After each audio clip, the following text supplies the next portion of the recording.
April 9వ తారీఖున comrade G Abdul Khader సంస్మరణ సభను విజయవంతం చేయాలని సిపిఐ జిల్లా కార్యవర్గ సభ్యులు వడ్డమాను వీరశేఖర్, సిపిఐ ఏరియా కార్యదర్శి పిడుగు మస్తాన్ ప్రజా సంఘాలకు, మండల ప్రజలకు పిలుపునిచ్చారు. భారత కమ్యూనిస్టు పార్టీ కడప జిల్లా సీనియర్ నాయకులు కామ్రేడ్ అబ్దుల్ ఖాదర్ గారు మార్చి 2వ తారీఖున అమరులైనారు. ఆయన సంబంధించినటువంటి సంస్మరణ సభ ఈ నెల 9వ తారీఖున వారి ఇంటి వద్ద నిర్వహించబోతా ఉన్నాం. ప్రధానంగా భారత కమ్యూనిస్టు పార్టీ బద్వేల్ ప్రాంత ఉద్యమ నిర్మాతలు ఒకరైనటువంటి అబ్దుల్ ఖాదర్ గారు మరి ఈ ప్రాంతంలో అనేక ఉద్యమాలు, పోరాటాలతో పాటు ఈ జిల్లాలో అనేక పెండింగ్ ప్రాజెక్టుల కోసం మరి ఉద్యమించినటువంటి నేత.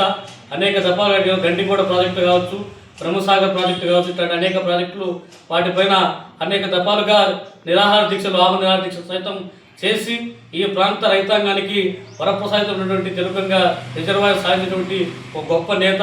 అదే మాదిరిగా ఈ బద్వేల్ నియోజకవర్గంలో మరి ప్రతి ఒక్కరికి పేదల పక్షాన, దళితుల పక్షాన మరి కూడు గూడు కోసం అనేక అవిశ్రాంతమైనటువంటి పోరాటం చేసినటువంటి వ్యక్తి కామ్రేడ్ అబ్దుల్ ఖాదర్ గారు. మరి అబ్దుల్ ఖాదర్ గారు అనేక ఇబ్బందులు ఉన్నప్పటికీ ఈ ప్రాంత ఉద్యమంలో మరి నీతిగా, నిజాయితీ, నిరాడంబరమైనటువంటి ఒక జీవితాన్ని మరి తన చివరి వరకు, తుది శ్వాస వరకు మరి ఆయన పూర్తి స్థాయిలో ఈ కమ్యూనిస్టు పార్టీ ఉద్యమంలో పనిచేసినటువంటి వ్యక్తి. మరి అట్లాంటి వ్యక్తి ఈరోజు ఈ ప్రాంతంతో పాటు జిల్లా వ్యాప్తంగా ఉన్నటువంటి పార్టీ శ్రేణులు కూడా ఈరోజు స్ఫూర్తిదాయకమైనటువంటి వ్యక్తిగా ఇచ్చినటువంటి వ్యక్తి అబ్దుల్ ఖాదర్ గారు.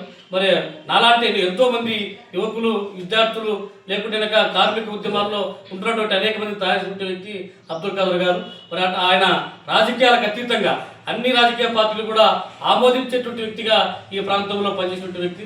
మరి ఆయన యొక్క సంస్మరణ సభ పెద్ద ఎత్తున జరుగుతున్నటువంటి నేపథ్యంలో 9వ తారీఖున సిపిఐ రాష్ట్ర కార్యదర్శి కామ్రేడ్ ఈశ్వరయ్య గారు, జిల్లా పార్టీ కార్యదర్శి కామ్రేడ్ గాలి చంద్ర గారు హాజరవుతున్నారు. పెద్ద ఎత్తున జిల్లా వ్యాప్తంగా జిల్లా కార్యవర్గ సభ్యులు, సమితి సభ్యులు, ఈ ప్రాంతంలో ఉన్నటువంటి పార్టీ శ్రేణులు మరి అందరూ కూడా పెద్ద ఎత్తున రాబోతున్నటువంటి ఈ యొక్క సంస్మరణ సభను జయప్రదం చేయాలని చెప్పేసి ఈ సందర్భంగా విజ్ఞప్తి చేస్తా ఉన్నాను.